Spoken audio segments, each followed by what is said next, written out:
Hi, everyone. Welcome to Successful Working Parents, the podcast where we talk to successful working parents.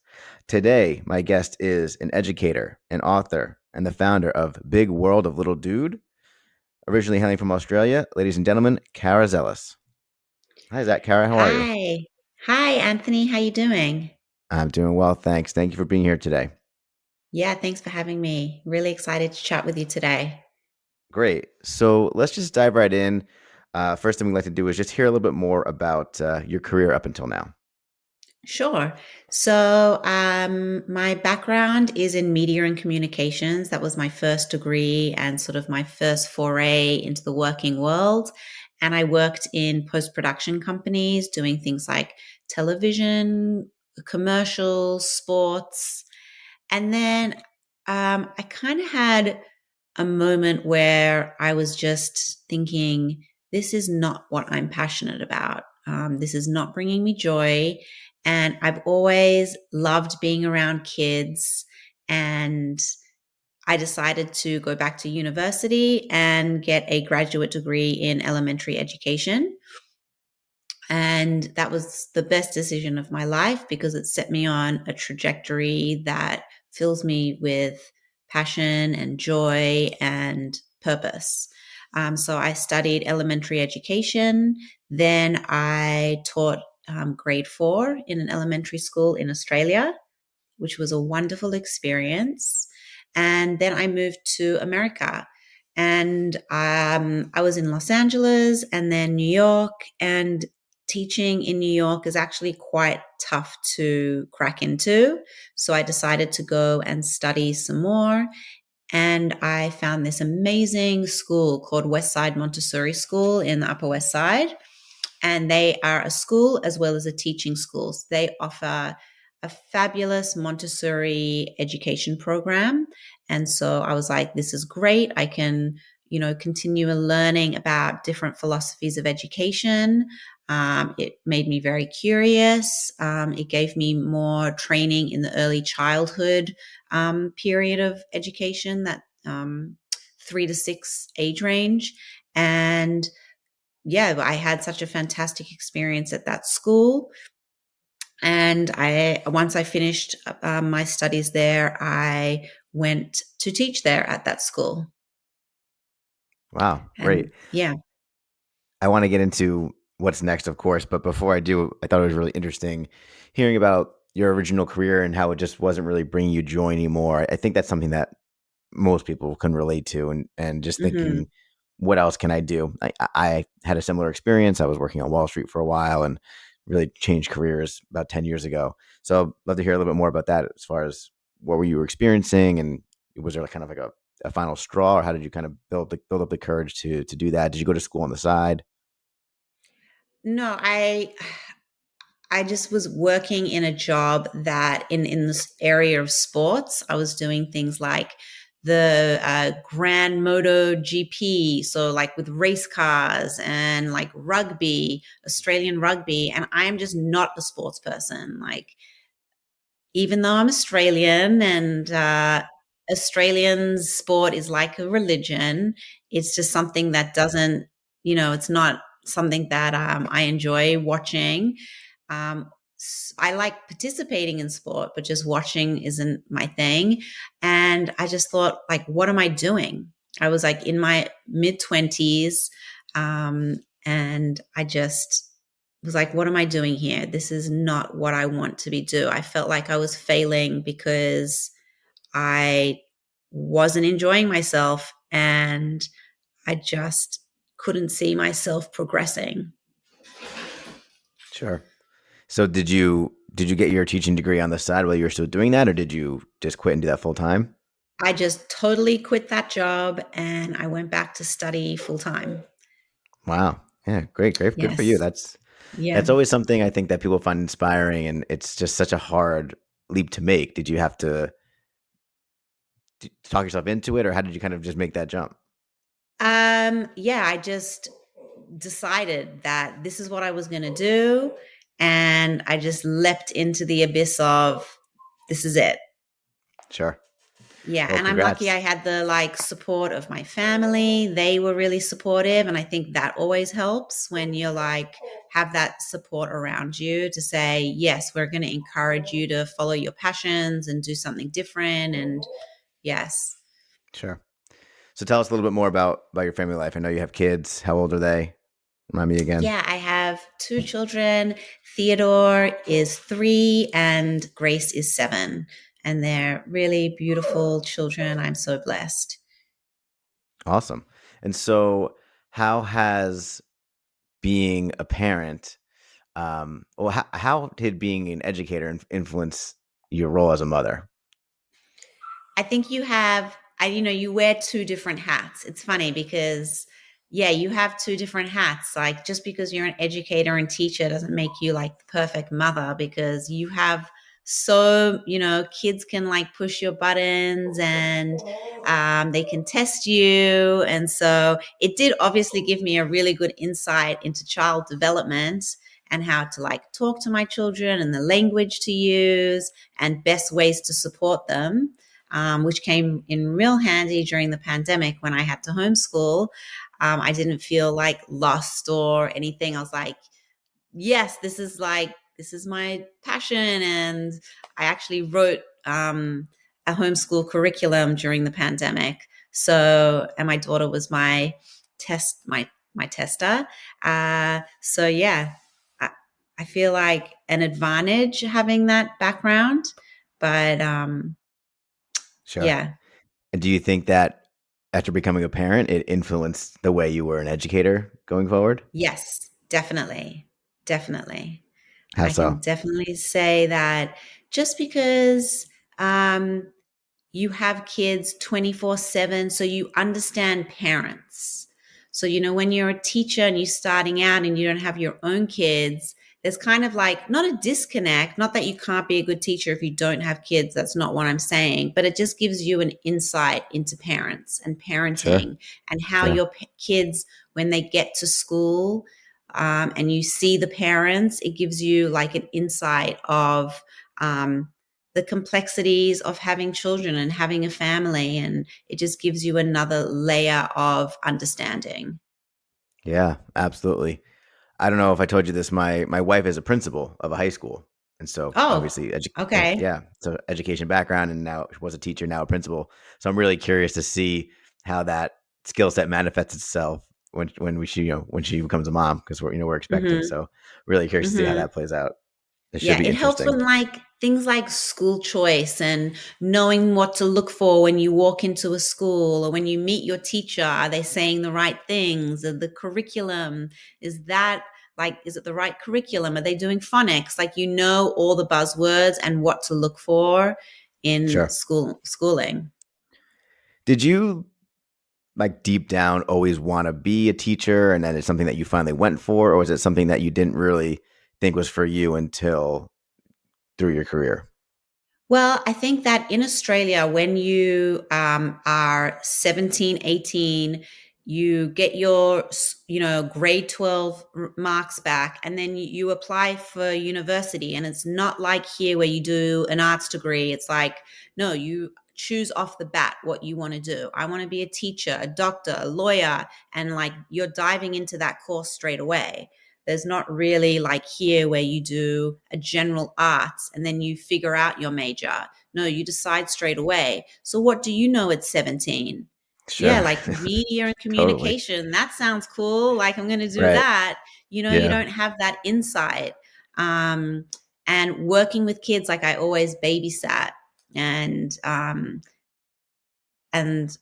being around kids, I don't know, it's something that, yeah, I guess inside I was always drawn to. But just at the time of deciding my degree, I just went with something that I was like, oh, this sounds interesting, rather than like thinking of the future. Yeah. It's not that dissimilar here. You don't always have to declare right away, but I think there's pressure on us just to know what we plan to study when we get to school. And I, Mm. went to school planning to study finance, and it's just like, Hmm. how many 17-year-olds really love finance, right? It's kind of a Hmm. just a more of a societal pressure to study something like that. And I'd love to Yeah. see some reform of that in the next, couple of decades. Yeah, I think like with technology, things will change and like the pressure to go to university will release because there's going to be things like AI and like more technology where it's like people are going to need to know more skills. Yeah. And so maybe there won't be such a push for everyone to go to university because it may not be for everyone. Yeah. And maybe Yeah. just there's no more majors and you just sort of go and study a bunch of stuff and you don't Mm. have to know your whole life plan at 17, 18. Yeah. Or they can encourage more skills based labor in school. Yeah, Like maybe some totally. people are better with their hands or they're more creative. And is a degree really going to serve them in the long run? No, it may just land them in a heap of debt. Absolutely. Mm. Did moving from Australia to the US and to New York City, curious how that transition went. Pretty far away, obviously. Anything that you learned from that process and from that journey? Yes. I mean, I learned a lot of things. I moved to New York. I was really lucky. I was like in a relationship with someone that, had been in the city for a long time. And yeah, it was a very big learning curve coming from Australia. Sydney is like the opposite of New York City. Like Sydney is like very laid back. My lifestyle was the beach. That was my lifestyle. And that is just not New York City. And also the like way people interact and behave and is also very different. Like Australians are more reserved and relaxed and chill, whereas New York is like has a different frenetic energy. Um, so yeah, there was a very big learning curve. It probably took me 2 years to adjust to sort of the city life and kind of start understanding how the city moves and breathes and to find my place within it. And I also came with like not a hell of a lot of confidence. And I think being in New York and being an entrepreneur really helped build like who I am and how I interact with the world. Yeah.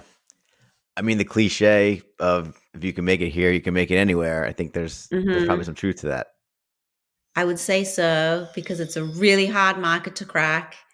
And there's a lot of people doing a lot of very interesting things, but that's also inspiring. You would go out and network and you would meet people and they'd be doing really interesting work. And it inspired me to continue doing what I was doing. So I found it really helpful.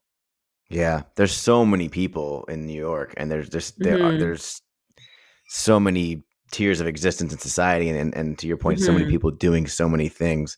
It is Hmm. really an interesting place to be. Hmm. Let's move to big world of little dude.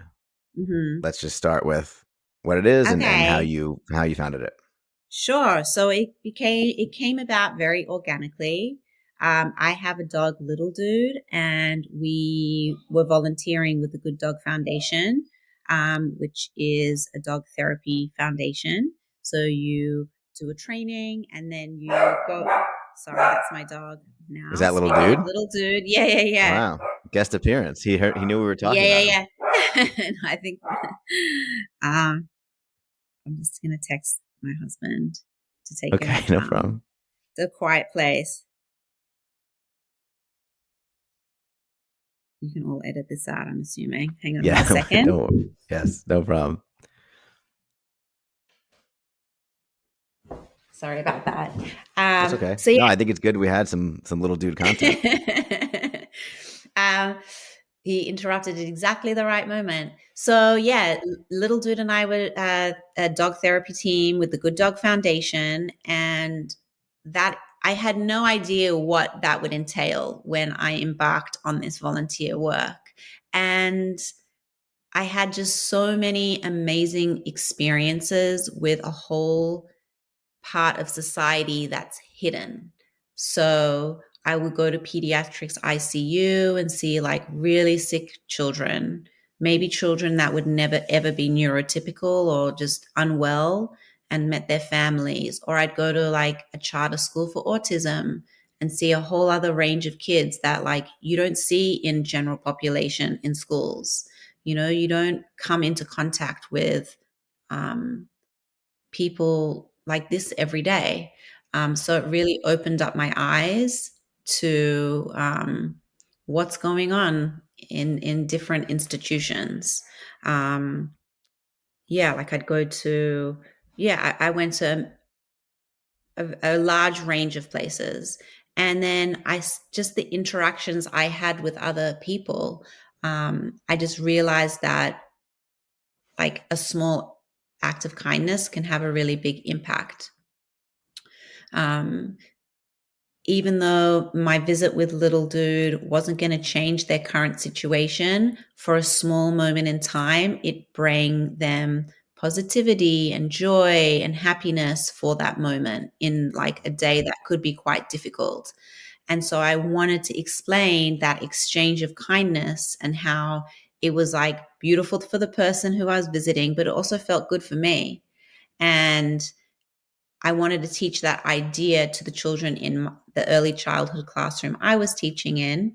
So I started to bring little dude into the classroom to teach the children about kindness and about what we do and why it's important to be kind. And then it got such a positive reaction. I was like, wow, this is amazing. Like, little dude's such a great teaching tool. And I decided, oh, I'll write a book about little dude, and being kind and being a therapy dog.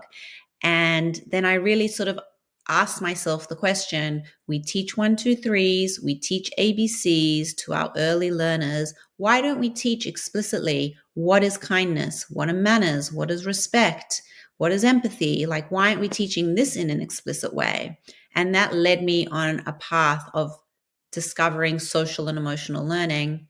And in 2015, it wasn't a buzzword like it is today in education. It was kind of just starting. And I did this amazing course at Colorado University where all the top professors from Yale, Columbia, Bank Street, all these amazing educators, Harvard, that was another one, Richard Weisbord. And I was just so inspired by what they were saying and all the research they were doing that when you teach social and emotional skills, it has such a positive benefit for children academically, socially, community. And so I was like, oh, okay, I'm going to really dig into this. And then another entrepreneurial friend said, well, one book is not going to make an impact. How are you going to make a big impact? And so I decided to write a book series and curriculum. And that's how Big World of Little Dude started. And so that's what I did. I went away, I wrote 6 books. And then I wrote a curriculum to go along with each book, like a lesson plan. And then I was very lucky to be able to teach that in the school I was working in and piloted in. And then that's how sort of Big World of Little Dude began. Wow. What a beautiful mission too. I mean, just the simple idea of these small acts of kindness having a big impact. It's just something that the Hmm. world needs a lot more of. So it's great to hear Hmm. there's people like you doing this. So where is it at now? Are you in multiple schools, or how is it kind of spreading at this point? I guess I've just been iterating and building. So I did that first curriculum, and then I would, at the time I was living in the city, so I'd be going to libraries and schools and like teaching the program myself. And then, sort of during the pandemic, I kind of moved to writing this homeschool curriculum for parents. And then I also sort of decided that there's only one of me. I can't be in every school, but I could write a curriculum for teachers that they could teach in school. So that's kind of what I've been working on at the moment. And I'm about to launch the Humankind curriculum, which is a 13-week social and emotional learning program for children 3 to 7. And it is a turnkey curriculum for teachers to use in their classroom. And I've written it from a teacher's perspective, knowing that there's a lot of sort of burdens on teachers. Um, so they have a heavy workload, they have lack of resources, they may have issues with classroom management, meeting diverse student needs, needing that professional development. And so I created this curriculum to help them with that. It's turnkey. All the activities are 5 to 30 minutes, so they're very easily implemented into the day. You don't need a lot of materials or prep time. And it's all literacy based. So each theme has a corresponding book. And also, all the activities target a range of learners. So whether you're, you know, audio learner or visual learner, or, so it really targets all different kinds of learners through the activities. What do you say is the most important lesson as far as instilling this idea of kindness in kids at a young age? Or if you could just teach them one thing, what would it be the one thing? Hmm. That's difficult to point one thing, but maybe empathy Yeah. for yourself and for other people. Because if you can understand like how your actions and words can impact others, Hmm. um, and the effects of that, I think that's like a hard thing to teach children. But I think it's important. You can ask my wife. I'm sure she'd tell you it's a hard thing to teach adults as well. So, it's something that That's why you I'm kind getting of, there young. yeah, exactly. Great idea. That's kind of Great why idea. I've targeted that 3 to 6 age range. It's actually based Sure. on research why I've done that. So Yeah. children in that 0 to 6 time frame is the most important time in a child's development, because that's where they are really like Montessori's influenced like my curriculum, and she has this thing called planes of development and the absorbent mind, where children at that 0 to 6 are like sponges absorbing everything around, from around the world, like around the world, um, that they're in. And so, yeah, that's why I have my program for that early childhood period, because that's the time we need to teach these foundational skills that then they will carry on for the rest of their life. Like if you think about it, that 0 to 6, your development and the things you learn slow down after that period. Think about what a child achieves in that small time frame. They learn to walk, talk, communicate, go to the bathroom, eat. They learn to read. They learn their ABCs, like so many things that you then carry on for the rest of your life. And then once you get to 6, everything slows down, like your development and like the skills that you learn just slow down. So it's really important to get in there early. So I think about this a lot, just how important those early formative years are. And as a soon to be parent, it kind of scares the crap out of me actually, because it's Mm-hmm. so you have so much influence, and it's just you can really shape the psyche accidentally in Mm-hmm. so many ways. How do Mm-hmm. you does this information and this knowledge, is it empowering, or like how do you kind of grapple with just how important this time is for a kid Yeah, I as a mean, parent? I think, well, social and emotional learning and any learning that a child does, it begins at home, because children model what they see. So you as a parent have to be very mindful of how you navigate through the world, because your children are watching you and listening and absorbing. And so you have to be mindful of how you go through the world. How do you talk to people? How do you interact with others? How do you interact with your partner? How do you interact with your children? Do you scream? Do you shout? Are you kind? Are you affectionate? All those things, that is where it begins, in the home. So you are your children's most important teachers. Absolutely, yeah. Mm. So that'll be a interesting journey for us coming up here. Yes. So big world of little dude. You started that while you were still a teacher. Now you're doing that full time. Is Hmm. that correct? Yes. So So when I began Little Big World of Little Dude, I was pregnant with my first daughter. And I kind of knew in a way that I didn't want to be teaching in a classroom and having a child, because it's like when you're a teacher of young children, it's like exhausting. It's really a very tiring profession. And also, like, you're dealing with a lot of energies all day long. And then having to come home and like parent my own child, I just thought that would be too much. So it just came about at the right time that I was like, okay, I'm going to work on this now. yeah.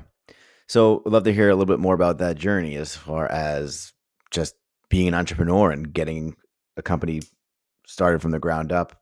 while being Hmm. pregnant and having kids. What was that like? Hmm. It's been a complete learning curve. I didn't know anything about being an entrepreneur when I started, like zero, zero. I was a teacher in the classroom. That's very different from being an entrepreneur. But I think it's important that when you start a business, it's something you're passionate about because there's going to be a lot of ups and downs, and probably, especially in the beginning, way more downs and way more learning. So if you're not passionate about what you're doing, it's it would be, I think, easy to give up. Like there's been moments in time where I'm just like, why am I doing this? And questioning myself. But then something keeps me still plugging away no matter what. So I think that's really important that if you're going to create a business or work on something, it's something that brings you joy and that's passionate and has a goal that you want to keep working towards. Yeah. How do you overcome that self-doubt and that voice? I mean, I think that's something that a lot of people can relate to. Certainly, I've had that experience in various side endeavors I've worked on. How do you overcome that? Mm. I think it goes in waves. Like sometimes you'll have like an amazing experience. Like last week, I launched my professional development at um, a SUNY university upstate. And it was just amazing. It was so well received, all this work that I did. And so that brings you that high and that, like, no, I got this. Like, I got this. So, or then some days you might like be rejected or an email not answered, or you have a meeting and you never hear from them. And then that's like, that makes you question, like, what did I do? What did I say? I'm not good enough. And you have that voice in your head, going on a loop. But it's just trying to keep that perspective that not you're going to get more no's than yeses. That's just the way it is. So it's just about being like persistent of like keep knocking, keep going. And like the longer you do this, the no's hurt less because it's like, okay, it's not right for that person, or we're not a good fit, or it may not be the right time for them, or they may have a lot of other things going on and it's just not meant to be. So I'm going to look elsewhere and go seek out people or situations where they do want what I'm bringing to them. Because not everyone's going to want what you do.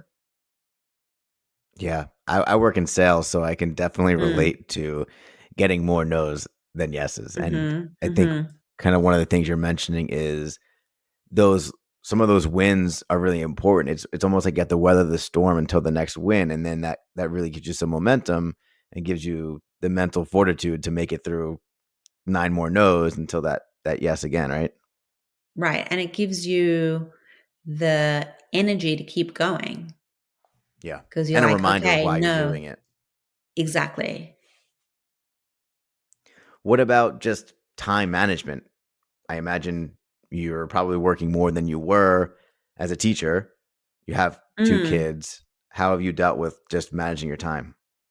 It goes in waves.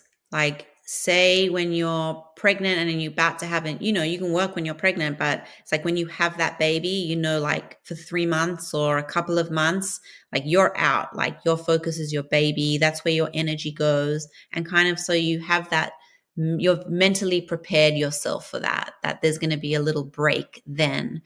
So I think it ebbs and flows in terms of like where your focus is. Like COVID, we moved to Australia and moved back here and we did a lot of moving around. And that kind of fell on me to like organize and figure out. And so, your work gets put on the back burner a little bit. So it really does go through these ebbs and flows. And in terms of time management, I'm really like lucky and grateful that I have an amazing supportive husband he's an entrepreneur, so he understands. He's like taught me so much of what I know and really helped bring my confidence up. Um, so having a supportive partner, that has been the number one.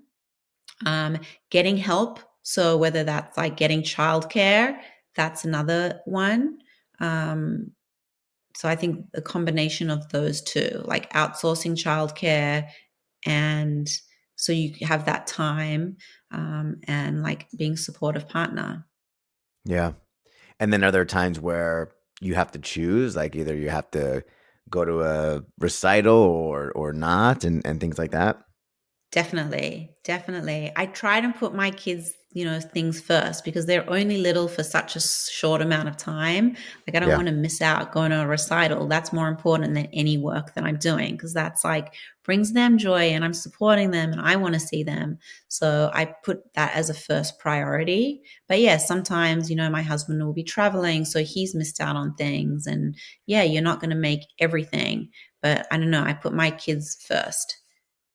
Do you think to yourself, we were talking about this 3 to 6 range being so important. So do you think to yourself, when your 4-year-old needs you, it's like, okay, I really have to do this, as opposed to maybe your 7-year-old is a little more self reliant, and it's okay to not let them down, but it's okay to like not do the thing that they need you to do more. Yeah, yeah. Even with my 7-year-old, I still, put her needs first, with what she needs. Um, yeah. Probably for the best.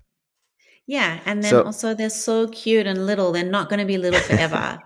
Like even though that keep that in mind, I know it's like very challenging parenting. It's the hardest job I've ever had. And they test your patience and they push your buttons and they're a reflection of you, which is can be kind of confronting and triggering. And so, yeah. what advice would you give to yourself if you go back to when you first started, the month, the week before starting Big World of Little Dude? What advice would you give your former self? Hmm. That you've got this, you can do this. Yeah, Just I hang think in there. so. Yeah. And then also,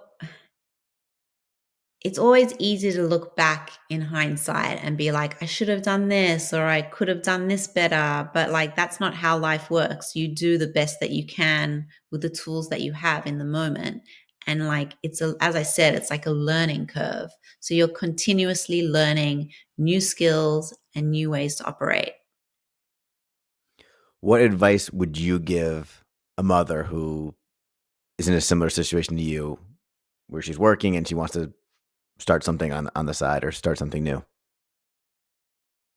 I would say find your community of like-minded women and mothers doing the same so you have that support.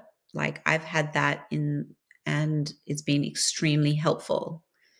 What's So the best way to do that? connecting with other Facebook women or because women are social creatures, and so having a group of people who are parents, are entrepreneurs, there's just an understanding. And there's like a whole lot of networks. It just depends where you are and what you want to get involved in. But it's all about like being part of networks. So I'm part of a network called Hey Mama.